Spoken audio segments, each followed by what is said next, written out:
Buenas tardes, ¿cómo andan? ¿Cómo les va? Buenas, profe. Buenas tardes, profe. ¿Cómo andan? ¿Cómo andas, Alicia? ¿Qué tal, Alejandro? Bien. Somos pocos, pero buenos. Bueno, es un día especial, un día sándwich. Un día... Sí. Hoy somos la mortadela. Quedamos en medio de dos panes. Bueno, queda un minuto, no sé si antes de arrancar quieren alguna duda sobre el parcial o alguna cuestión que quieran plantear. Profe, yo tenía una duda. Uno como me escucha, ¿no? Sí, perfecto. Bien, uno como trabajador particular bueno, entró a un sindicato. eh, si decide abandonar y el sindicato le exige al empleador que lo despida, ¿este después puede denunciar este accionar, digamos? O sea, el sindicato le pide a la empresa que lo despide porque se desafilió. Claro, Ahí va, buena pregunta. ¿Recuerdan que eso era cuando vimos la cuestión de justamente lo que se llamaba la libertad sindical negativa? sí, por eso a mí me venía a la cabeza y me parecía súper injusto que pasaran ese tipo de cosas. Exacto. A ver, en Uruguay eso, yo no conozco ningún caso que haya sucedido, No, ¿no? no, pero digo que se puede hacer, digo. No, no, es así, es así. Eso, como yo les había explicado, o no me acuerdo si la clase se la di yo o quién la dio, eso en Uruguay no es una práctica. Eso más que nada es una práctica, también yo le diría que cada vez menos. En general no acontece eso, pero eso sucedía más que nada en Inglaterra, donde los convenios colectivos, y ahí ya entramos en la clase de hoy, los convenios colectivos no tienen el carácter de norma, no son ley, no tienen carácter de norma obligatoria, no son mandatorios, no tienen lo que se llama efectos vinculantes, sino que son pactos de caballeros. Entonces, para reasegurarse, para los sindicatos reasegurarse que aquellos que pactan con una empresa después se cumplan, la modalidad a veces que se utilizaba era esas cláusulas de seguridad sindical, que se llaman cláusulas de seguridad. Una cláusula de seguridad sindical es justo la que tú decís, que es que el sindicato, para que la empresa justamente no aliente las desafiliaciones, porque en esos países los convenios se aplican solo a los afiliados, los convenios se aplican solo a los afiliados. Entonces, para tratar de que la empresa no firme un convenio, se dé vuelta para incumplirlo, aliente que la gente se baje del sindicato, entonces le ponían una cláusula que decía, aquel que se baja del sindicato, usted tiene la obligación de despedirlo. Obviamente ninguna empresa firmaba eso de manera voluntaria, y voluntaria en el sentido de nadie lo firmaba porque le gustaba, sino que era porque eran sindicatos muy fuertes que entonces tenían, vamos a decir así, la posibilidad de hacer torcer el brazo de la empresa para hacerlos cumplir el convenio de esa manera.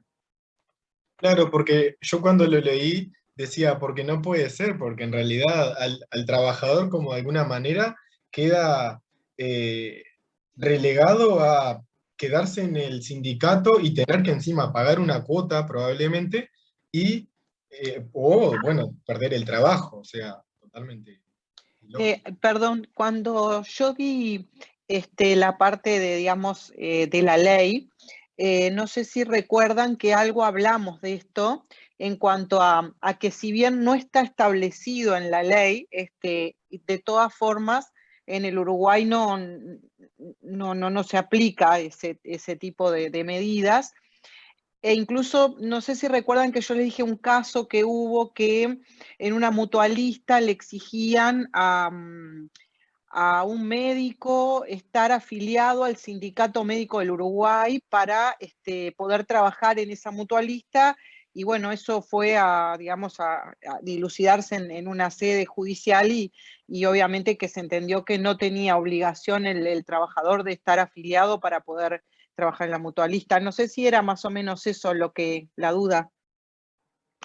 Sí, profe, la verdad que sí, era eso, lo estaba Ah, leyendo en la doctrina y me partía los ojos. Muchísimas gracias. Exacto, ese es un muy buen ejemplo, el de Alicia. Hubo otro Claro, de esos contados con las manos, Sí. de una mano. Hubo otro que era, hoy justo no puede entrar Cecilia, pero hubo uno en el puerto, fue por ahí más o menos por la misma época, por el 2010, 2011, 2012, que lo mismo, al empleado, al obrero, no lo dejaban subir a los barcos porque no estaba afiliado al sindicato. O sea, le exigían a la empresa de que lo desembarcara, de que no lo dejara. Es un poco lo que dice el compañero, muy bien.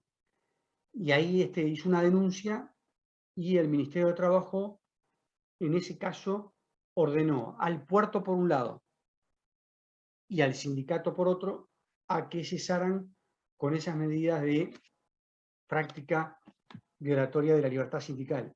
¿De qué libertad sindical? La libertad sindical negativa. O sea, del derecho a no afiliarme. Bueno, en el ejemplo que ponía el compañero, el derecho a desafiliarse. En el ejemplo que yo ponía del puerto era el derecho a no afiliarme. Era, me quieren exigir ser afiliado para poder subirme al barco. En el ejemplo de Cecilia es justamente el que decía el compañero. Si te desafilias, te despido. Exactamente. Pero esos casos son excepcionalísimos y como muy bien dijo Cecilia, en nuestro sistema se entiende que eso podría ser atentatorio de la libertad sindical negativa y la libertad de trabajo. Adelante, Shirley. No, profe, que iba a decir justamente eso, de que atenta contra el derecho, porque una vez que se afilia, tendría en ese caso hipotético la obligación de quedarse afiliado a perpetuidad. Y bueno, yo creo que en realidad eso atenta contra el derecho.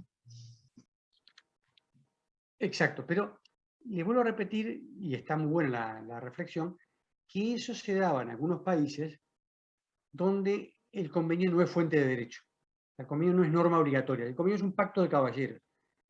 Entonces eran formas de tratar de forzar al empleador a que cumpliese con lo pactado. ¿Cómo se lograba eso? A través de esta vía que yo acabo de mencionar, presionando a la empresa por la vía de, si la gente se desafilia, tenés que despedirla. Si la gente no se afilia, no puede trabajar. No es que el empleador firmara eso porque le gustaba, sino que era para evitar las prácticas antisindicales, porque hay países donde los sistemas funcionan de manera muy, muy diferente de la nuestra. Les doy un ejemplo de esos que ustedes ven en las películas, por ejemplo, en Estados Unidos. Estados Unidos para crear un sindicato, la ley dice que tiene que haber una elección. Pero la primera elección que hay, que es a voto secreto, la que vota todo el personal que quiere, tiene que ser una elección en la que se recabe la conformidad de la mitad más uno de los obreros. O sea, imagínense que trabajan 1000, tienen que votar a favor de crear un sindicato 501. Hasta ahí, obviamente, suena raro porque en nuestro sistema, como ya lo vimos en la clase pasada, y va a ser objeto de alguna de las preguntas que ya armé, bueno, ¿cuál es el mínimo para crear un sindicato? En Uruguay no hay. Pero ahí ven, por ejemplo, Estados Unidos tiene que haber un voto favorable en una asamblea secreta de la mitad más uno. Esto ya suena raro, pero lo más raro va a sonar esto de encima lo que voy a señalar ahora. Además de eso, se admite que la empresa pueda hacer campaña en contra de la creación de un sindicato. Si eso en Uruguay, si estuviese acá presente ahora en la clase Cecilia Tuño, que es inspectora, que trabaja en la inspección, diría, a ver, yo si me entero de que una empresa hace campaña para que alguien no se afilie o para que no pueda crear un sindicato, sería claramente una práctica antisindical y lo multaríamos. Hace poco hubo un caso muy sonado que salió en muchos diarios, estamos hablando del mes de entre mayo y julio de este año, que no me acuerdo en qué local de Amazon, pero el centro de Amazon más grande de Estados Unidos, no me acuerdo ahora en cuál de los estados, era un estado del sur, no me acuerdo cuál, no era Miami, no era Florida, no me acuerdo qué estado era, si era Texas o no me acuerdo cuál, pero sé que era uno de esos locales donde trabajan 10.000, querían hacer un sindicato. Y bueno, y ahí la empresa contrató a varias empresas de marketing y empresas dedicadas justamente a hacer campaña de difusión en contra de la creación de los sindicatos. Y llamaban a los funcionarios para que no se afiliaran al sindicato, para que no se afiliaran, no, perdón, para que no votaran a favor de crear el sindicato. Bueno, y efectivamente después se votó negativamente para crear un sindicato. Un caso muy sonado que salió hace unos pocos meses en Amazon, en uno de los locales de Estados Unidos. Entonces, quiero decir, estas cosas a veces uno si las razona con cabeza.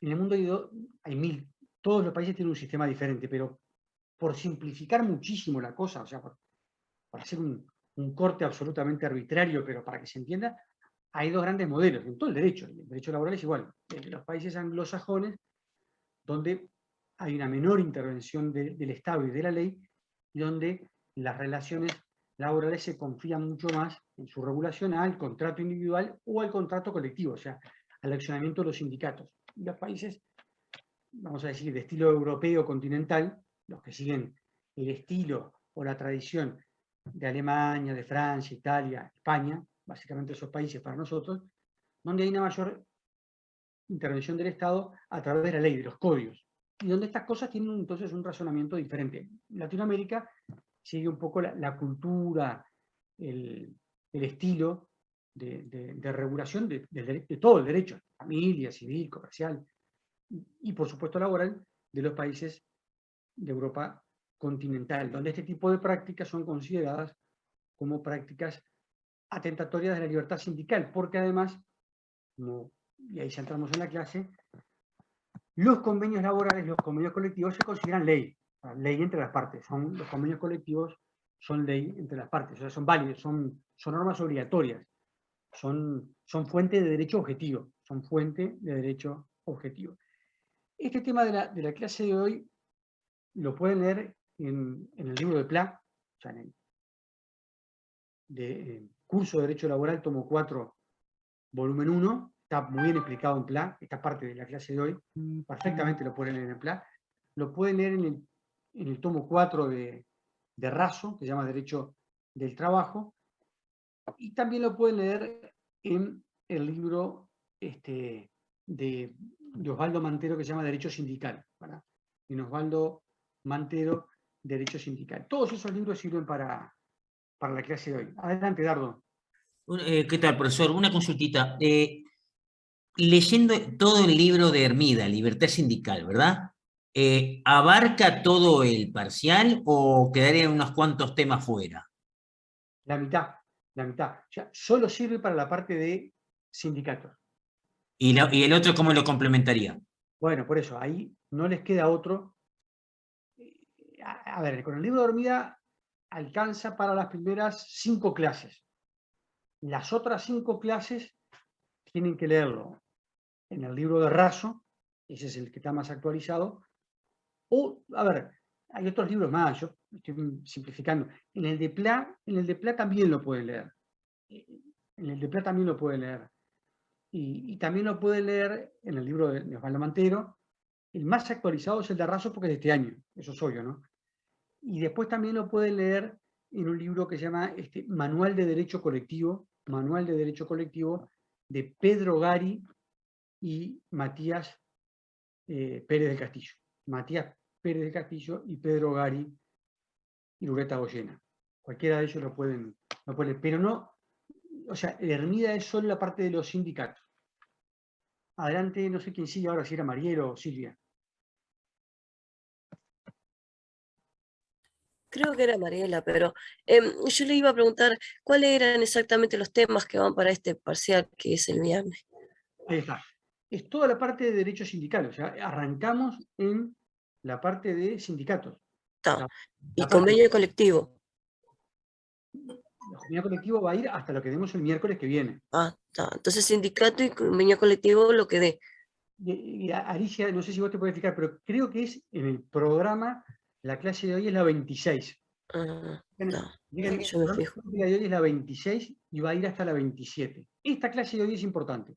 Hay unas 10 preguntas que son de la clase de hoy. Ah, bueno, está, bárbaro. Vamos a prestar atención entonces. Creo que sigue Mariel. Sí, buenas. Le mío es una consulta parecida a la de Dardo. Yo, por ejemplo, estudio de PLA. ¿Está bien? Tipo, todos los temas que van para el parcial. Porque yo veo que el tomo 4 está prácticamente todo, pero capaz que está algo desactualizado o algo. No. En el tomo 4 de PLA sirve muy bien, salvo la clase de fuero sindical, porque PLA ya había fallecido cuando salió esa ley. Claro. No, en realidad PLA falleció en el 2008. Y la ley es del 2006, pero ya era muy viejito, ya tenía 90 años y ya no escribía. O sea, O sea, el libro de PLA... estudiando de PLA y de raso también. Claro, a ver, si leen el raso, alcanza con ese, porque ya ese es un libro de este año, está todo actualizado. Si leen raso, alcanza con raso. Si leen PLA, está bárbaro, ningún problema. Falta la ley de fuero porque es nueva. Cuando digo nueva es, vuelvo a repetir, o sea, él falleció en el 2008 y la ley desde el 2006, él ya no escribía desde el año 2003, ya estaba muy viejito, falleció cuando tenía 90 años. Pero eso lo pueden, ahí sí, si quieren lo pueden complementar con el libro de hormiga. Ahí si quieren lo pueden complementar con el libro de hormiga siempre que consigan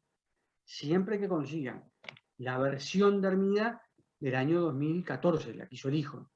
Porque si leen sindicatos en libertad sindical, en las versiones viejas no les va a servir porque están muy desactualizadas. O sea, el único libro actualizado es el de Raso. No es por pasarle publicidad, pero Genial. yo participo en ese libro. Pero si no tienen que hacer un mix, que es como pasa siempre, no hay que leer más de uno. Sí, claro. Bueno, gracias. ¿Alguien más? Digo solo que es la clase 26 y la de hoy. Ahí está, la de la 26, que es la de convenios colectivos. Recuerda que las dos clases anteriores, gracias Alicia, recuerda que en las dos clases anteriores vimos el tema de la negociación. Y dijimos, no siempre que hay una negociación, hay un convenio. No se puede confundir la negociación con el convenio. Siempre que hay convenio, es porque antes hubo negociación. No siempre que hay negociación, hay un convenio. Bien, en la clase de hoy vamos a hacer de cuenta de que la negociación llegó a buen puerto. Ese diálogo, esas tratativas, ese intercambio de propuestas, finalmente llegó a un acuerdo. Bueno, pregunta de escrito, que es un convenio entonces colectivo. Y ahí sí, todos siguen la definición de PLA, ¿verdad? Que en el libro dice, los convenios son acuerdos celebrados entre un empresario, un grupo de empresarios o una entidad gremial de empresarios. Porque a veces lo que firman son las cámaras empresariales, la asociación de bancos, la cámara de tiendas, la cámara de suministradores de mano de obra, la cámara de la construcción, la cámara de metalúrgica, la cámara de la vestimenta. Muchas veces son cámaras, ¿verdad? Con un sindicato, ¿verdad? O con un grupo de sindicatos. Porque a veces también firman varios sindicatos. Pero generalmente lo firman con un solo sindicato. Ahora, imagínense que el acuerdo que firma entre la empresa y el sindicato es para regular un sorteo de entradas para ir a ver a Uruguay con Argentina el día 12 de noviembre. ¿Eso es un convenio colectivo? La respuesta es no. ¿Por qué? Porque no regula condiciones de trabajo. Eso será otra cosa. Eso será un contrato comercial, un contrato civil. O sea que no todo tipo de acuerdo que celebra una empresa con un sindicato es un convenio colectivo. Para que sea un convenio colectivo tiene que regular condiciones de empleo, condiciones de trabajo en un sentido amplio. Eso sí, condiciones de trabajo en un sentido amplio. Podrá ser desde condiciones de seguridad e higiene, como vimos en la clase pasada, puede ser cuestiones vinculadas a los horarios de trabajo, a los despidos, a las vacaciones, a la selección del personal, los ascensos, la capacitación, o sea, cualquier cuestión vinculada a las condiciones de trabajo o de empleo. Entonces, los acuerdos celebrados entre sindicatos y empresas, o grupos de empresas, o cámaras empresariales, cuando se dirigen a fijar condiciones de empleo, a regular condiciones de empleo, ahí estamos hablando de un convenio colectivo. O sea que si yo un escrito les pongo, un convenio colectivo es un acuerdo entre una empresa y un sindicato por el cual regulan el sexo de los trabajadores, ¿no? O el estado civil de los trabajadores. Son temas de familia, no tiene nada que ver, eso no es un acuerdo laboral. Ahora sí, es un convenio en el que se establece un 10% de aumento de sueldo. Eso es un convenio colectivo.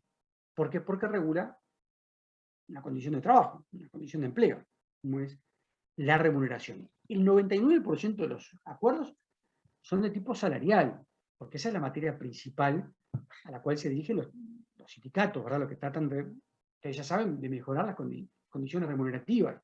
Pero pueden haber otras cuestiones vinculadas al empleo. Recuerden que puede haber cuestiones vinculadas a ascenso, carrera funcional, ingreso a la administración, ingreso al trabajo, forma de selección, los test psicológicos, o sea, se pueden regular muchas cosas, pero siempre que tengan un vínculo directo con el empleo. Ya estoy regulando las entradas para ir al cine, no tiene nada que ver, ¿verdad?, con el trabajo. En principio, no tiene nada que ver con el trabajo. Entonces, claro, Rodríguez señala que la definición de convenio, o sea, para que estemos hablando de un convenio, tienen que cumplirse entonces varios elementos. El primero es que sea un acuerdo. Como dice Pilar Rodríguez, que sea un acuerdo significa que no hay, significa que esto hay una manifestación de voluntad, un encuentro, un consenso entre ambas partes. No se vota, me refiero a eso, no se vota. O sea, esto es un acuerdo de voluntad, es como cuando uno compra y vende una casa. Ahora no se puede votar, decir, no, la compro o no la compro, y votamos a ver cuál es el precio, o si la vendo o no la vendo. Así como no se puede votar eso, tampoco se puede votar, ¿verdad?, respecto a un convenio. Los convenios colectivos no se pueden votar. Lo que sí se pueden votar, recuerdan que yo les dije en la clase pasada, son los laudos, los aumentos de sueldos en los consejos de salarios. Pero no se pueden votar condiciones de empleo. Yo puedo votar un aumento de sueldo en un consejo de salarios, porque eso, estrictamente hablando, no es un convenio colectivo. Estrictamente hablando, es una resolución de un órgano que se llama Consejo de Salarios.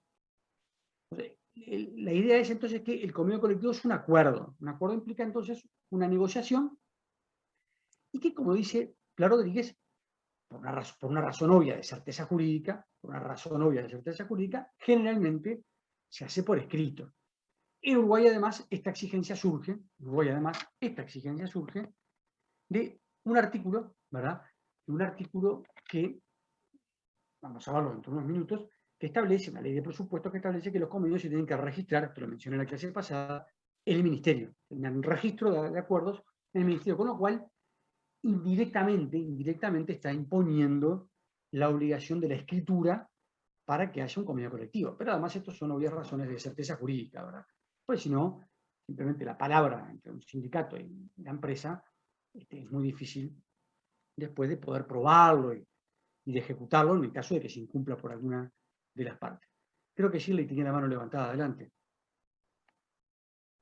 No, profe, no fui yo, creo que fue otra compañera. No, fui yo, Silvia.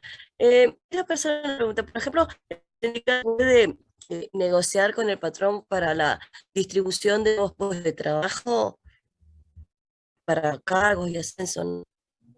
Lo escuché un poco cortado, te pido disculpas. Si se puede negociar, no entendí muy bien. ¿Qué tema?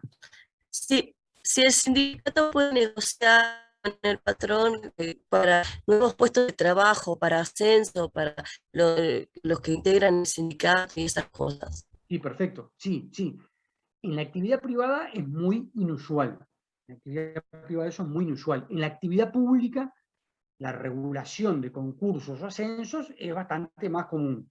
En la actividad pública, en el sector público, la propia ley 18.508, que ya la mencioné, la ley, recuerdan que la ley de negociación colectiva en los públicos, establece como uno de los temas, ¿verdad?, justamente, claro, no es que ahí se negocie quien asciende, no es que dice, no, che, a ver, esta vez le toca a Alicia, después me toca a mí. No, eso no.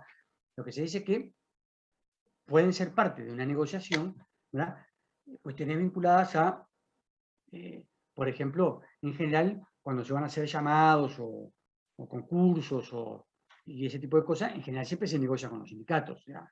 En qué cargos se van a hacer llamados, en qué periodo del año, cuáles son. A veces, inclusive, como ustedes saben, el personal tiene su delegado.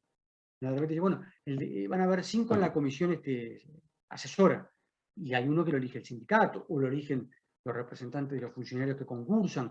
Quiero decir, estas cuestiones, sí, como tú decís, en la actividad pública son comunes, o bastante frecuente que se negocien, no es común que pase en la actividad privada. No es común que pase. No es que esté prohibido, no es que esté prohibido, digo simplemente que no es común. No sé, Alicia, sí.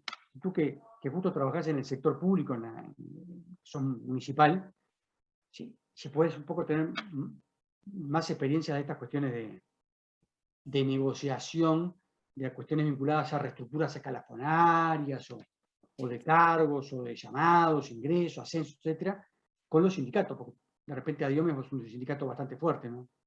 Sí, de hecho, en donde yo trabajo, que es en la Intendencia de San José, ahora se votó hace poquito un nuevo estatuto que digamos, fue con la participación, digamos, en acuerdo con el sindicato, y ahí se establecieron varias cláusulas respecto a cómo van a ser los llamados, cuánto tiempo también, porque a veces se hace un llamado y no se toman todos los cargos, entonces después, cuánto tiempo dura digamos, ese llamado y queda sin efecto. No sé si me expliqué respecto por ejemplo, hay un llamado para el Departamento de Cultura, no sé, de bailarines, de bailes típicos. Entonces, bueno, se toman a los 3 primeros, porque hay tres cupos, pero ese llamado quedan 10 más que estaban en esa lista. Entonces, por ejemplo, un problema que había era que esas personas después cómo quedaban, si había más vacantes más adelante, ¿no? Si seguían en carrera, por decirlo, si había que hacer un nuevo llamado. Entonces, todas esas cosas se regularon en este nuevo estatuto, quedó establecido bastantes más condiciones. Así que sí, se hace. Gracias, Alicia. No, de nada. Tengan presente ustedes, muchachos, pero a ver, estoy seguro que si los 20, ahora a ver cuántos hay conectados en este momento, 46, menos nosotros dos, son 44. Yo estoy seguro que casi todos deben trabajar, o todos los que están acá ahora conectados, y ahí deben haber funcionarios públicos. Bueno, y ustedes saben muy bien que donde hay mayor tasa de afiliaciones es en los públicos, y normalmente los públicos tienen un poder de negociación, eso depende de cada organismo, pero en general tienen un poder de negociación importante. Entonces, estas cuestiones se regulan justamente como dice Alicia, muy difícil aprobar una reforma estatutaria o cualquier otro tipo de condición importante, ¿no? Estamos hablando de ascenso, o estructura escalafonaria, en fin, o temas importantes sobre el empleo que no pasen por una negociación o por lo menos con un grado de diálogo y consulta con los funcionarios, ¿no? La actividad privada ya va a depender más de tipo de sindicato. Un ejemplo, estamos hablando de la construcción, muy difícil hacer cualquier tipo de cambio organizativo si no se conversa con el SUNCA, pues es un sindicato muy fuerte, el más fuerte de Uruguay, la actividad privada. En cambio, hay otros sectores donde los sindicatos son más débiles y por lo tanto las empresas tienen más posibilidad de negociar cosas o resolver cosas sin el concurso de los sindicatos. Pero todas las materias quedan abiertas, como ahora vamos a ver, a la negociación, siempre que refieran a cuestiones que tengan vínculo con el empleo. Justamente Alonso Lea, un español, dice que los convenios colectivos tienen esa particularidad, de que es un proceso de negociación para regular, como dice ahí, condiciones, ¿verdad?, de trabajo, condiciones de trabajo. Y que condiciones de trabajo acá hay que entenderlo en un sentido muy amplio, ¿no? Normalmente ese proceso de negociación está sometido a ciertas reglas. En el caso de Uruguay tiene la particularidad de que el proceso de negociación, o sea, cómo se lleva adelante ese mecanismo de negociación, no tiene una regulación legal. Me explico. Ustedes ya están dando procesales, o sea que alguna idea tienen de que en los juicios hay todo un procedimiento, una tramitación, o sea, la ley establece plazos, establece todo un íter, toda una secuencia de actos que tienen que ir cumpliendo las partes. Cuando se presenta la demanda, después tiene que dar traslado, el otro tiene 30 días para contestar, cuando contesta tiene que hacerlo de tal forma, y después tiene que convocar una audiencia preliminar, y después hacer una complementaria, y después tiene un plazo para fallar, y hay otro para alegar, o sea, está todo reglamentado, qué es lo que deben hacer las partes en cada momento. En la negociación colectiva, en el caso de Uruguay no tiene justamente una reglamentación del procedimiento, sino que las partes tienen entonces absoluta libertad en cuanto a que no hay una ley que diga, bueno, a los 15 días que la empresa, que el sindicato le mandó a la empresa una plataforma, la empresa tiene que contestar. Y si no se ponen de acuerdo, van a ir al ministerio. Y si no se ponen de acuerdo al ministerio, a los tantos días hay una huelga. Y si no, eso no está regulado, sino que en ese sentido la negociación tiene una libertad de formalidades, libertad de procedimiento. En todo caso, la única formalidad que está prevista, como yo dije, es la escritura, por una razón de seguridad o certeza jurídica, de que una vez que se alcanza un acuerdo, se registra en el Ministerio de Trabajo en un plazo de un mes. La ley dice que hay 30 días para registrar el convenio en el Ministerio de Trabajo. Y la ley aclara que el Ministerio no tiene ninguna potestad de control del contenido del documento. O sea, el Ministerio de Trabajo no puede decir, no, mirá, acá viene un 10% de aumento, me parece mucho, lo tiro para atrás. O al revés, decir, no, mirá, nos mandaron un acuerdo en la vestimenta que dice que hay un 3%, pero es poco, esta gente no le pueden dar un 3, vamos a darle un 6. O sea, el Ministerio de Trabajo no tiene potestad, prerrogativa, competencia para examinar, impugnar o objetar el contenido. Solo puede objetar cuestiones de forma. Decir, che, mira, mandaron un convenio, pero es un papel en blanco que no tiene firma. Esto lo pueden haber hecho Alicia en su casa con su hija, un domingo mirando la televisión y después lo hacen pasar por un convenio. No, eso no camina. Tiene que estar firmado por las partes, por duplicado. Ahí tiene que tener un teléfono, un correo electrónico de las partes para comunicarse. O sea, tiene que cumplir con requisitos formales, pero no en cuanto al contenido. No hay control del contenido. Bien. Ahora, el convenio, además de ser un acuerdo, es un acuerdo no entre cualquier sujeto, sino que es un acuerdo entre dos sectores que son, como vimos hoy, el sector obrero y el sector empleador. Ahora vamos a ver que ese sector tiene que tener ciertas especificidades, o sea, no es cualquier sector obrero y no es cualquier sector empleador. ¿Por qué? Porque siempre se ha entendido, y ahí lo explica Pla, de que la representación de los trabajadores no puede ser invocada por cualquiera, sino que tiene que ser, y esto ya lo dije en la clase pasada, por un sindicato. O sea, en nuestro sistema en Uruguay se exige que la representación de los trabajadores la tenga un sindicato. Ergo, lo que está diciendo ahí es que no puede haber negociación colectiva, o mejor dicho, no es un convenio colectivo si es una firma hecha por 2 o 3 obreros, sino que tiene que ser firmada por un sindicato. Tiene que haber una organización de trabajadores que sea la que firme ese convenio colectivo. Y del lado del empleador, puede ser una sola empresa o puede ser una cámara empresarial, o sea, el que exprese la voluntad por el lado empresarial puede ser una sola empresa, puede haber un convenio que sea solamente de CONAPROLE con el sindicato CONAPROLE. O puede ser un sindicato, perdón, una cámara empresarial, o sea, lo que se llama Cámara de Industria Láctea, ¿no? Donde está Parmalat, Claldi, yo qué sé. ¿Sí? Imagínense todas las empresas de quesos y de lácteos que hay en nuestro país firmando por el lado empresarial. Entonces, ese es un aspecto importante, como ven ahí en la pantalla, ¿verdad? Del lado de los trabajadores, del lado del empleador, perdón, se exige que sea firmado por un empleador, ¿verdad? O por una organización de empleadores. O sea, del lado del empleador puede ser un empleador, una empresa, o una organización de empleadores. Por el lado de los trabajadores, necesariamente, como dice ahí, tiene que ser un colectivo organizado de trabajadores. No pueden ser 2, 3 obreros de la empresa, 4 obreros de la empresa, aunque ellos se autoatribuyan la calidad de delegados. Tiene que ser necesariamente una organización sindical la que firme por el lado de los trabajadores. Entonces, tenemos que, por ahora lo que estamos viendo es que es un acuerdo celebrado entre un empleador, cámara de empleadores, con una organización sindical. Veremos después que a veces pueden ser más de una organización, en la medida que de repente si hay más de un sindicato y se ponen de acuerdo en firmar un convenio colectivo.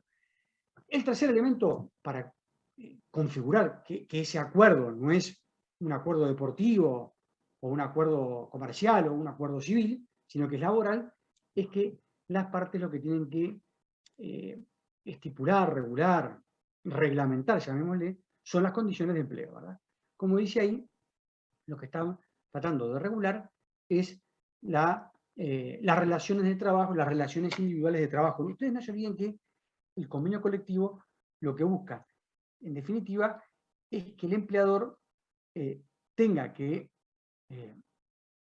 pagar, otorgar, conceder, respetar ciertas condiciones de empleo mínimas para todos los trabajadores. Van a ser condiciones que son equitativas, condiciones que son uniformes para todos los trabajadores. Después podrán pagar por encima. O sea, imagínense que el convenio dice todos los obreros de CONAPROLE tendrán 30 días de licencia por año. Bueno, significa que CONAPROLE va a tener que, cada una de las relaciones individuales con sus funcionarios, respetar un mínimo de 30 días de licencia. Después de repente podrá decir, no, a este como se porta bárbaro, le doy 32, pero no le va a poder dar menos de 30 a ninguno de los funcionarios. Es decir, a través de un contrato individual no podría pactar una condición menor. Ustedes recuerdan que aten esto con un poco con el principio, la primera clase de derecho laboral, cuando dijimos, los trabajadores negociando individualmente tienen poco poder. Entonces de repente pueden negociar empresa, trabajador, individualmente, y decir, bueno, tu licencia va a ser 10 días. A través de la negociación colectiva, la unión hace que los trabajadores tengan más fuerza y le imponen al empleador tener que respetar condiciones que son superiores a las que podrían pactar individualmente. Naturalmente, si hay un obrero que tiene un funcionario, un trabajador que tiene una condición superior a la de un convenio, se va a respetar la condición superior, por aquello que ustedes ya estudiaron, de lo más favorable y de las condiciones más beneficiosas. Recuerden que la idea de la negociación colectiva es que viene a mejorar las leyes. O sea, la idea es que las normas estatales tienen un piso, fijan lo que se llama un orden público social, o sea, un mínimo por debajo del cual el Estado no acepta que el empleador contrate los obreros. Ese es un mínimo. Después, por contrato individual y por negociación colectiva se podrá superar. Ahora, si hay una confrontación entre un convenio colectivo y un acuerdo individual, se va a aplicar el más favorable. Con lo cual, siempre la posibilidad está que el empleador con el obrero negocie por arriba de la ley, por arriba del convenio colectivo. No es lo usual, pero puede hacerlo sin ningún tipo de impedimento.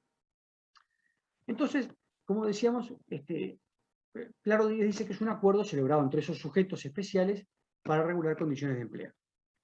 Después dice Plaro Díez que hay algunos otros elementos que él dice no son esenciales, aunque normalmente en la práctica se dan. Estos son lo que Plaro llama elementos contingentes. Elementos contingentes, o sea, pueden estar o no. Pueden estar. El primero es, como decíamos, el carácter escrito. A ver, ¿qué es lo que quiere decir con esto? Claro, lo que quiere decir es que en nuestro país no está, en nuestro país se exige que el convenio se inscriba en el ministerio. En nuestro país se exige que el convenio se inscriba en el ministerio. Pero Pla hace una pregunta en su libro, dice, bueno, ¿qué pasaría si una empresa pacta con el sindicato un 10% de aumento y no lo pone por escrito? Pero hay de testigo, está el ministro de Trabajo, el director de Trabajo y 2 inspectores, porque ahí se celebró un acuerdo, ahí en el despacho del ministerio, y como forma de terminación de un conflicto dijeron, bueno, levantan el conflicto si usted le da un 10% de aumento. Perfecto, acepto. Y después no lo cumple. Bueno, dice Pla, ahí hay que distinguir. Por un lado, lo que ustedes ya saben porque están estudiando en Derecho Civil, requisito de prueba y requisito de solemnidad. Y dice Pla, la escritura del convenio, el carácter escrito, ¿es un requisito de solemnidad? Y la respuesta dice Pla, no, no es un requisito de solemnidad. ¿Por qué? Porque si yo puedo probar de que hay un acuerdo verbal de un aumento de sueldo, es válido, aunque no esté por escrito. Entonces, la escritura en general es un elemento de prueba, un tema de certeza jurídica. A ver, todos los convenios se hacen por escrito. No se queden ahora con la idea de que los convenios son verbales. Obviamente los convenios cuando se llega a un acuerdo se celebran por escrito. Pero bueno, eventualmente, en la hipótesis de laboratorio, podría haber un caso en el que haya un acuerdo de este tipo, que yo les estoy diciendo, che, llegaron a un acuerdo y después una empresa no lo quiere respetar. Bueno, si hay testigos, si hay documentos, no sé, en WhatsApp, me dice, sí, toma, te doy un 10%, está bien, acepto, está, mañana se reintegran, sí, después se reintegran y la empresa no lo cumple. Bueno, dice, pero acá está el WhatsApp, que hoy día es medio de prueba, entonces, no está inscripto. El hecho de que no esté inscripto simplemente lo que significa es que se va a aplicar una multa, dice la ley, por no inscribir el acuerdo. Adelante, Ferreira. Dardo, adelante. No, sí, perdón, no, perdón. No, lo que yo pensaba es que, claro, esto es laboral y no civil, pero me acordaba que, por ejemplo, en civil, me acordaba cosas aisladas, ¿no? Como, por ejemplo, que la propuesta verbal debe ser inmediatamente aceptada, ¿no? Que sería un caso así de que estamos todos de acuerdo, pero aceptación inmediata, ¿no? Pero creo que también que si no estaba escrito, como que la prueba testimonial me parece que no funca ahí. Me parece que no, creo que no, ¿verdad? Claro, claro, pero exactamente, porque el Código Civil dice que no se pueden probar por testigos obligaciones que sean superiores, creo que dice así en unidad refutable, creo que dice el Código Civil, ahora no me acuerdo el monto. Dice, no, por debajo de eso no se acepta a los testigos, tiene que estar por escrito. Y en materia laboral es más o menos lo mismo, o sea, es muy difícil probar un convenio que sea verbal. O sea que, como regla, pero ahí lo plantea como un tema de laboratorio, de especulación teórica. Dice, bueno, los acuerdos en Uruguay, a ver, en muchos códigos, el 99% de los países del mundo, la ley dice, el Código de Trabajo dice, los acuerdos, los convenios colectivos son acuerdos que se deben celebrar por escrito y inscribirse en el ministerio. ¿Sí? Entonces la palabra no se la lleva al viento. Hasta que, hay un viejo dicho que es, hasta que no está firmado no vale. Hasta que no está firmado no vale. Esto en Uruguay funciona más o menos lo mismo. Lo que pasa es que como la ley no dice que tiene que ser por escrito, dice que se escribe, pero yo entiendo que si está diciendo que sí, que hay que escribirlo, que es obligatorio, es porque está exigiendo la escritura. Pero bueno, como no, ahí se puede entender que no es un requisito de solemnidad. O sea, recuerda que solemnidad significa si es un requisito esencial de validez. Entonces, en definitiva, podría darse como un caso de un acuerdo que sea de carácter verbal. Y lo mismo respecto al plazo. Dice Pla Rodríguez, y eso sí es importante, en Uruguay la ley no tiene un límite de plazo ni para arriba ni para abajo. Quiero decir, imagínense que ese es un convenio que dice, a partir del día 1 de noviembre, todos los funcionarios de la médica uruguaya tendrán derecho a 32 días de licencia por año. Punto. No dice más nada. Ese convenio no tiene plazo. Es perfectamente válido. O sea, en Uruguay no exige que el convenio tenga plazo.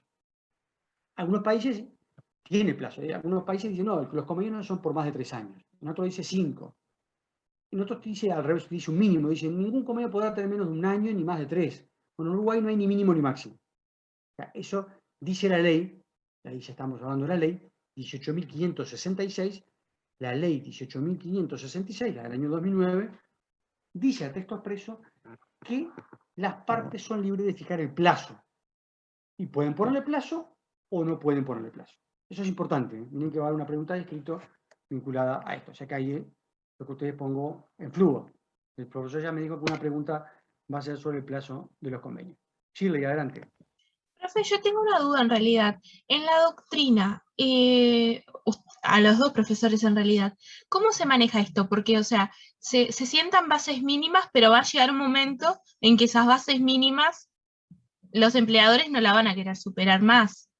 O sea, ¿consideran que va a llegar un punto en donde el derecho del trabajo va a quedarse estático? No, a ver, el derecho laboral, recuerden que esto ya lo vimos en la segunda clase. Si hay una característica que tiene el derecho laboral es ser dinámico. Recuerden que decía apegado a la realidad, un derecho apegado a la realidad, concreto y apegado a la realidad, y es dinámico. Si hay un derecho que cambia es el derecho laboral. ¿Por qué? Porque es muy susceptible a estas cosas que estamos hablando. A las crisis, a los periodos de bonanza, es susceptible a los cambios políticos, a los cambios sociológicos, filosóficos. O sea, que si hay algo que no va a pasar es que la legislación laboral quede, digamos, fija o quede... Y lo mismo pasa con los convenios. Naturalmente, hay leyes que son más difíciles de cambiar. Yo qué sé, la ley de 8 horas sigue vigente desde el año 1915. La de vacaciones tiene de la década del 50. O sea, hay un armazón mínimo de normas que son bastante antiguas. Pero lo que es convenios colectivos y laudos, en general, las normas son bastante, digamos, cambiantes. Tampoco piense que se cambian todos los años, ¿no? Tampoco piense que se cambian todos los años. Pero la normativa, en general, es cambiante en el sentido de que va evolucionando a veces para adelante, a veces para atrás. Normalmente en materia laboral, como es bastante lógico darse cuenta, normalmente, yo diría 99, 98% de los casos, las normas siempre van en un sentido ascendente, o sea, siempre otorgando mayores espacios de ventaja para los obreros. Pero bueno, a veces hay, como pasó el año pasado, un periodo de pandemia, y bueno, los salarios bajaron el año pasado. ¿Por qué? Porque no se sabía qué iba a pasar con la humanidad, si íbamos a vivir, no íbamos a vivir. O sea, bueno, que hay una gran incertidumbre, no ya sobre aspectos económicos, sino sobre la vida misma. Bueno, estas cosas pasan cuando hay crisis, no solo sanitaria, porque la crisis sanitaria después genera un problema económico. Entonces, evidentemente, todas las disciplinas cambian, todo el derecho cambia, porque el derecho responde justamente a las relaciones sociales, pero entre ellos también pasa con el derecho laboral. Creo que tiene la palabra Silvia o Dardo, no me acuerdo quién era. Sí, yo le quería preguntar, capaz que se escucha más bajo porque estoy mal de la garganta. Em, em, ¿Cómo está el tema del derecho laboral con respecto a la introducción de la tecnología que ha cambiado tanto el desarrollo laboral, las relaciones laborales, y que cada vez va avanzando más la tecnología y esto va afectando en lo que es el relacionamiento del ser humano con el trabajo y la relación laboral, ¿no? Y es un buen tema ese, un buen tema, es un tema complejo, porque es obvio que la tecnología reemplaza trabajo, reemplaza empleos y además también genera innumerable cantidad de problemas vinculados sobre todo a temas de privacidad, de intimidad. Es un tema complejo, un tema complejo. No sé si sobre el tema de la clase de hay alguna pregunta más sobre el tema específicamente de convenios colectivos. Si no, sigo adelante por razones de tiempo. Bueno, entonces decíamos que el primer aspecto que lo dejamos de lado es si era escrito o no y el plazo. Eso lo dejamos de lado y volvemos por un minuto a los sujetos. Esto es importante porque van a haber preguntas seguro. ¿Qué sujetos pueden celebrar convenios en Uruguay? Está regulado en el artículo 14 de la ley 18.566. Acá ya no es teoría. Acá ya no es lo que dice Pla, lo que dice Alicia, lo que digo yo, lo que dice el verdulero. No, acá es lo que dice la ley. La ley dice que los que pueden celebrar convenios en Uruguay son, por el lado empresarial, un único empleador, que pueden hacer un convenio solo con Pilsen, o con refrescos mío, o con refrescos Fragar.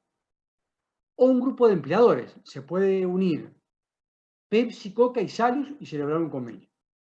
O una cámara empresarial, el Centro de Fabricantes de Bebidas. O la Cámara de Mutualistas Privadas. Puede ser un empleador, un grupo de empleadores o varias organizaciones de empleadores.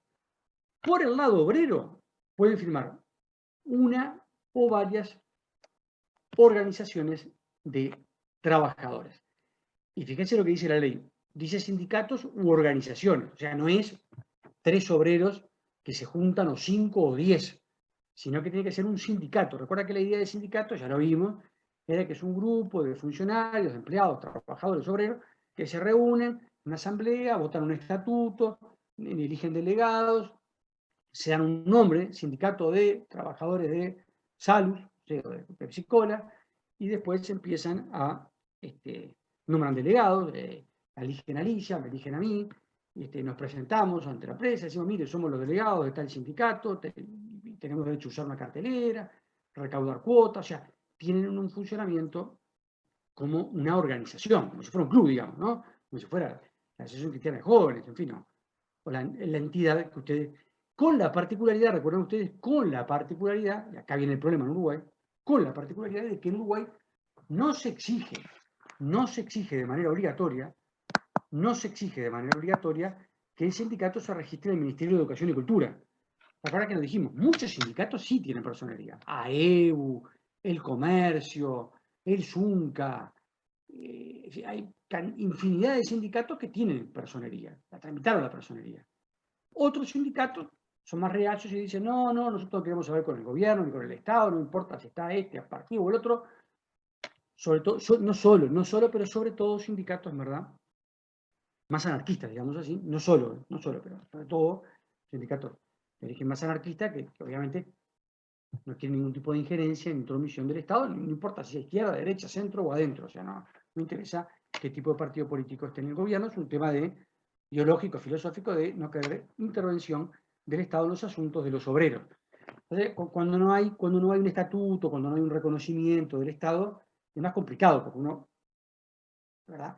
Ahí, como nos pasa a todos, cuando ustedes se reciben de abogados, siempre cuando los abogados y los escribanos nos manejamos con papeles. Entonces digo, no, si te meteré un papel, un estatuto, yo sé que es tal sociedad, tal empresa, tal organización. Cuando es todo más de palabra, es más difícil. Pero bueno, en definitiva, así funciona nuestro ordenamiento. ¿Qué pasa cuando hay, y acá viene el tema, qué pasa cuando hay más de una organización de obreros, más de un sindicato?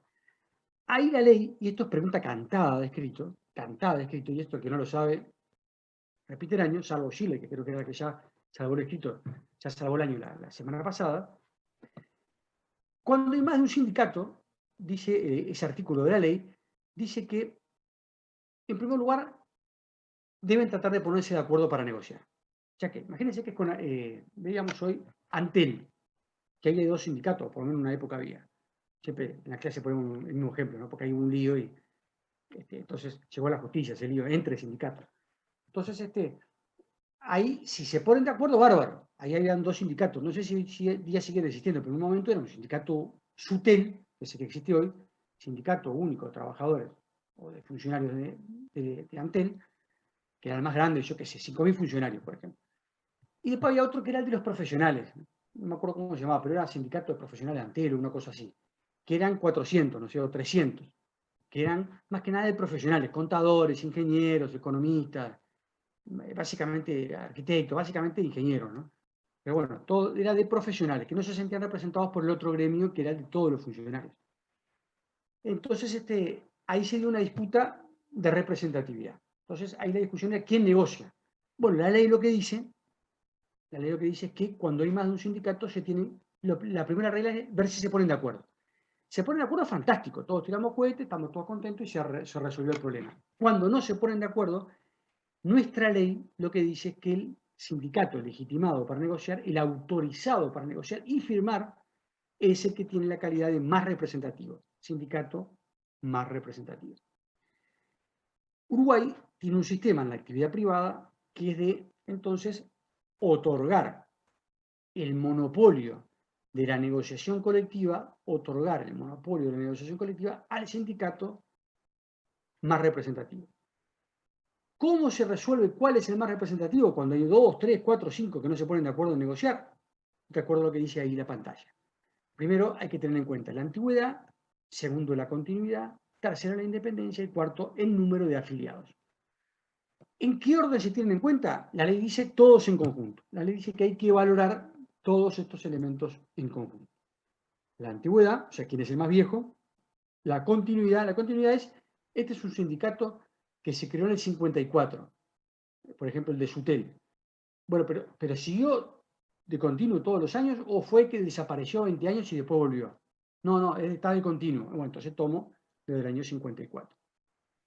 La independencia, ahí la independencia se refiere a la independencia en el sentido, aquello que recuerdan que habíamos visto de sindicato amarillo, sindicato auténtico, aquello de ese es un sindicato que se creó, es un sindicato que tiene autonomía respecto del Estado y autonomía respecto del empleador, del empresario. O sea, acá más que nada esto está pensado más que nada del tema de la independencia, es si es un sindicato, esto para el sector público no funciona, esto más que nada para el sector privado, de si es un sindicato financiado por la empresa. Un sindicato, yo agarro $1.000, le doy $1.000 a 10 funcionarios y le digo, mire, haga un sindicato.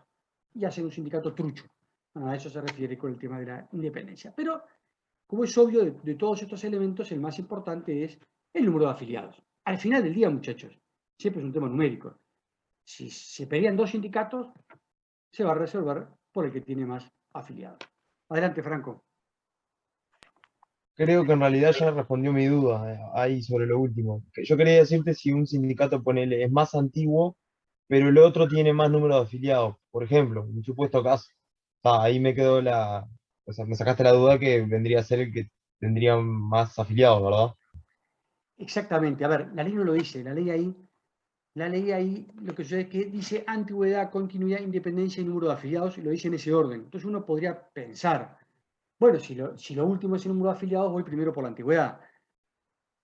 Lo que han dicho los autores es, bueno, elementos en conjunto, pero el que termina pesando más es el cuantitativo, el de número de afiliados. Esto en realidad, ustedes recordarán que lo vimos cuando vimos el tema de la OIT, cuando vimos que en el estatuto, en la constitución de la OIT, decía que para saber cuando hay más de una central sindical en un país, y que se disputan para ver quién se lleva esos 2 lugares para ir a la asamblea de la OIT, recuerdan que ahí justamente la Corte Internacional de la Haya dijo, ante un caso en 1928, justamente eso. Dijo, bueno, cuando hay disputa, en definitiva, el elemento que se toma en cuenta es el objetivo, que es el número de afiliados. Y bueno, entonces uno podría entender que ese criterio cuantitativo es el más objetivo.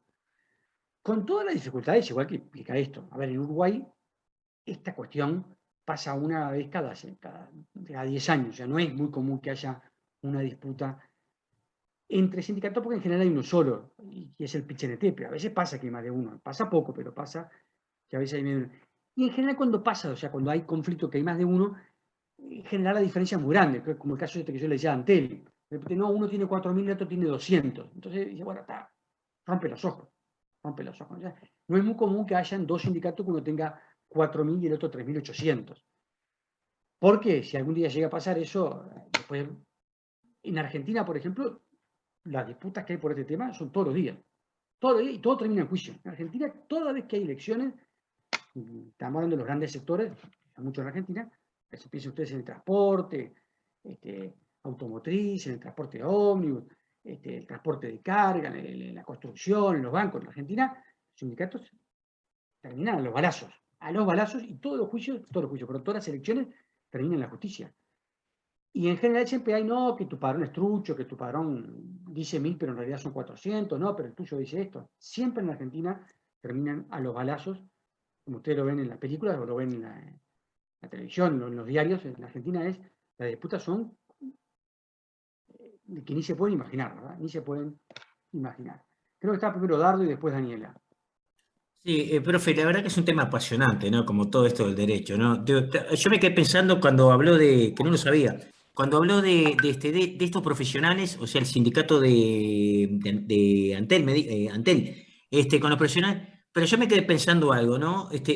Es obvio que democráticamente así, ya uno mira y está cuantitativo, es obvio, pero me quedé pensando, ¿no? ¿Qué pasa, por ejemplo, si de repente yo tengo una institución, digamos, que tiene mayoría sector obrero, pero tiene administrativos, por ejemplo, también? Ahora resulta que capaz que los obreros son 4.000 y los administrativos son 1.000, pero llega un momento que los administrativos dicen, bueno, pero pará, pero la plataforma reivindicativa siempre contempla 9 puntos para los obreros y uno solo para los administrativos. ¿Y cómo queda eso? Porque siempre le van a hacer caso a ese número. O sea, 9 legitimaciones, que son justas, de los obreros. Pero esos administrativos que capaz que tienen 10 como 10 reivindicaciones y resulta que llega una sola. No, ¿se entiende? Es complicado. Es complicado. No sé cómo se puede solucionar eso en realidad. Excelente, Dardo. Excelente. Ese fue el lío justamente que hubo en Antel y en la UTE. Exactamente así. Los profesionales decían, bueno, pero acá el que va a negociar son los funcionarios de la UTE o de Antel, no me acuerdo si eran los dos, creo. Y exactamente lo que tú decís. Y decía, no, acá las reivindicaciones son para el funcionariado administrativo, llamémosle, operativo. Y se olvidan de los profesionales. Y nosotros queremos en la plataforma este beneficio, este otro, no sé qué, pero nunca nos dan pelota, por decirlo así, pronto y mal. Negocian para el resto del funcionariado. Es exactamente como tú decís. Exactamente como tú decís. ¿Qué pasa? Esto tiene mucho que ver con lo que habíamos visto hace 2 clases cuando hablábamos de la forma de organización de los sindicatos. Cuando los sindicatos se organizan por profesión, esto no pasa. Piensen ustedes en el sector salud. Los médicos van por un lado, todo el resto van por el otro. Entonces los médicos tienen su sindicato y negocian solo para ellos. En cambio, la FUS, Federación Uruguaya de la Salud, es para los no médicos. Entonces negocia para los administrativos, los enfermeros, los vacunadores, los limpiadores, todo el resto de los no médicos, todos los que no son médicos. Entonces ahí claramente hay dentro de una misma empresa conviven 2 sindicatos, pero ahí está bien delimitado para qué negocia cada uno.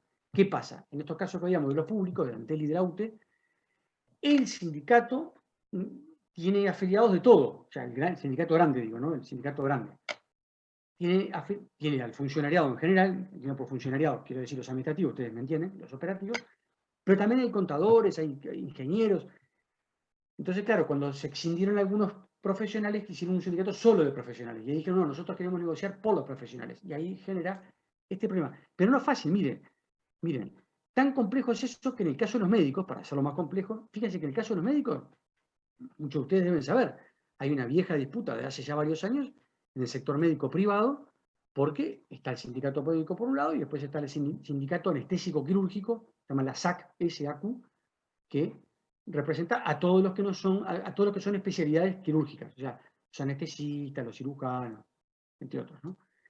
Y bueno, esos dos sindicatos tienen una fuerte puja por ver quién representa. Y en los consejos de salario se sienta solamente el sindicato médico del Uruguay y negocia por todos. Y los otros dicen, no, los cirujanos y los anestesistas, no, para mí no me representás, porque vos ahí en realidad te interesan más los reumatólogos, los pediatras. Esto es un tema difícil de resolver, que en algunos casos,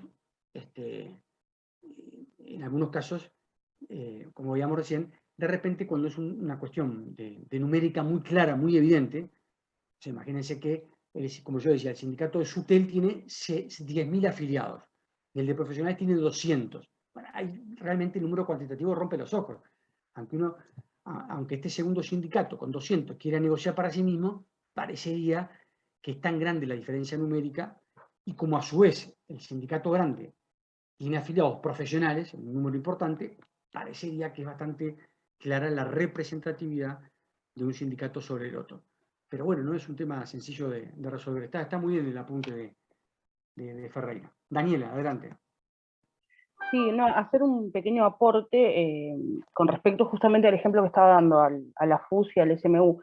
En particular, la FUS tiene una característica que es que la federación abarca al personal no médico, pero todos los sindicatos que están dentro, además de ser no médicos, son por empresa, es decir, sindicato de la médica uruguaya, de la española, yo trabajo para FAE, que es de la española, y ahí se da una característica aún más particular, que es que está AFAE para la española, el SMU, AFAE y ATAE, que son los técnicos, pero ATAE no está en la FUS. Entonces, acepta, digamos, de forma tácita que AFAE, que es el más numeroso o el más representativo de los no médicos, negocie en la FUS y que la FUS después negocie, digamos, en lo que son los convenios colectivos y los consejos de salario. Básicamente eso era lo que quería aportar, que es como una... Si uno lo desarma o lo desgrana, hay de todo dentro de una misma, todos los tipos, digamos, dentro de una misma federación. Está buenísimo. Gracias, Daniela. Ahí tienen un ejemplo que no es tan habitual lo que decía Daniela, de que en una misma empresa privada hay más de un sindicato, bueno, sacando lo de los médicos y no médicos, porque ahí es bastante claro que son dos sindicatos, pero que negocian para grupos diferentes. Como ella, si no entendí mal, ella lo que dijo es que dentro de los no médicos hay dos sindicatos, ¿no? Eso fue lo que dijiste. Hay uno que es dijiste, afiliado a la... Exacto. AFAE, que es Asociación de Funcionarios, y ATAE, que es Asociación de Técnicos. Están los radiólogos, los kinesiólogos, no, los fisioterapeutas, todo lo que es no médico, pero no funcionarios. O sea, no están los enfermeros, ni los auxiliares, ni los licenciados, ni los limpiadores, ni nada de eso. Ahí está. O sea que habría 3 sindicatos, digamos, uno de los médicos, o 4 si sumás a la SAC, que seguramente también debe haber ahí. O sea que en realidad hay 2 de los médicos y hay 2 de los funcionarios, por lo que te entendí. Exacto, exactamente, son 4 sindicatos. Ahí está, es un buen ejemplo. Está muy bueno el ejemplo. Entonces, en esos casos, justamente es cuando la ley prevé, como dice ahí, que el que negocie es el más representativo. Y me encantó lo que dijo Daniela, porque tiene un ejemplo de la realidad.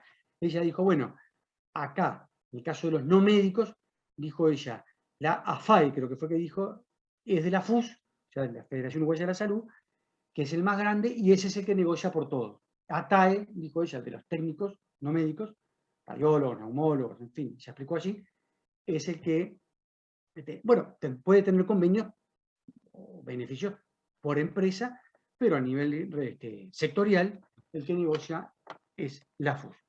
Es exactamente así entonces como dicen los compañeros.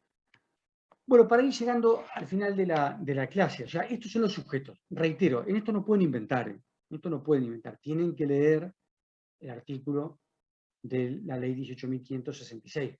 Si uno de ustedes me dice un escrito, que va a haber una pregunta que dice eso seguro.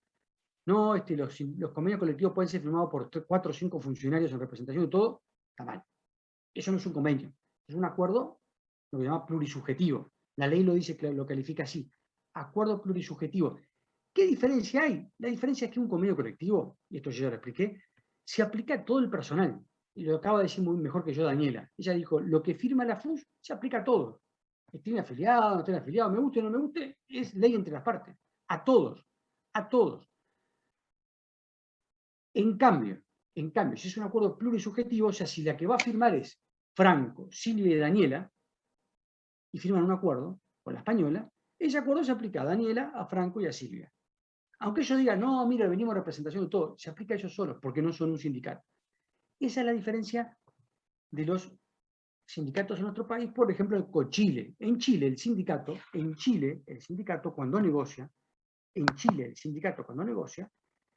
negocia solo para los afiliados. Cuando comienza un convenio, una negociación, dice la ley que tiene un plazo de 20 días el sindicato para mandar la nómina de sus afiliados. ¿Por qué? Porque cuando termine la negociación y se firme un convenio, el empleador, o sea, el Departamento de Recursos Humanos, solo le va a pagar los beneficios a los que estén en esa lista. Después la ley dice, sí, que puede haber listas complementarias, pero ellas necesitan el consentimiento de la empresa y del funcionario. Pero en principio se negocia solo para eso. No se negocia para toda la empresa. Negocio para mis afiliados. En Chile, entonces, no se da esta regla del sindicato más representativo. ¿Por qué? Porque el sindicato cuando negocia es solo para sus afiliados. Entonces, si hay 10 sindicatos, cada uno puede negociar aumentos diferentes, beneficios diferentes. Ahí lo que se enloquece son los funcionarios de recursos humanos, los que están en el departamento de liquidaciones, porque dicen, a ver, este está afiliado a tal sindicato, 5%, este otro a tal otro, 3%. En Uruguay no existe eso, la cultura en Uruguay hace 100 años, y la ley refleja esa cultura, dice que el que negocia es el más representativo. Esto puede tener mis críticas filosóficas, políticas, decir, no, ¿por qué? Eso es horrible. ¿Por qué a los de ATAE les aplican el convenio que negocia FAE? Está mal. ¿O por qué el de SUTEL tiene que negociar por el de los profesionales de Antel? Bueno, puede ser discutible, pero la cultura de Uruguay, y miren que es así también en Argentina, es así en Brasil, es así en la mayoría de los países europeos, es que esto es un tema de cultura en el sentido de que se entiende que es mejor que hayan menos sindicatos y que esos sindicatos sean más fuertes y que, por lo tanto, en general, los sindicatos, cuando adquieren la calificación de ser el más representativo, es el que tiene unas potestades especiales en detrimento de los otros sindicatos. Bueno, no sé si hay alguna pregunta, lo contrario, como son las 20:43, vamos a dar por terminada la... Profesor, buenas noches. Todo esto va a ir para el parcial. Obviamente todo esto, e inclusive lo que vamos a ver el miércoles, que es el contenido y las cláusulas, vamos a ver las cláusulas normativas y las cláusulas obligacionales, todo esto va para el parcial. Profesor, buenas noches. Te quería hacer una pregunta sobre los plazos. ¿Qué dijiste sobre los plazos? ¿Que no habían plazos? No hay plazo. En Uruguay no hay plazo. ¿En qué artículo está eso? En el artículo 14. ¿6? 14. Dice que las partes son libres, no, 16, el artículo 16, perfecto. 16. Las partes son libres de establecer el plazo. Bueno, muchas gracias. 2 años, 3 años, las partes son libres en Uruguay para establecer el plazo. Por eso inclusive hay convenios que ni tienen plazo. Joana. Gracias. Profe, ¿podría volver a explicar esto último de las cláusulas de envoltura? Que no me quedó claro. No lo di hoy, eso no lo di. Por cuestión de tiempo, las cláusulas lo dejamos para la clase que viene. Muchas gracias, pensé que lo había dado. Nos quedamos en el tema del concepto de convenio y los sujetos. Hoy nos quedamos con los sujetos. La clase que viene arrancamos con lo que nos falta, que es la parte esta de justamente de las cláusulas normativas y obligacionales. ¿Alguna pregunta? Bueno, nos vemos el miércoles. Chau, chau. Buenas noches. Chao. Buenas noches, gracias. Buenas noches.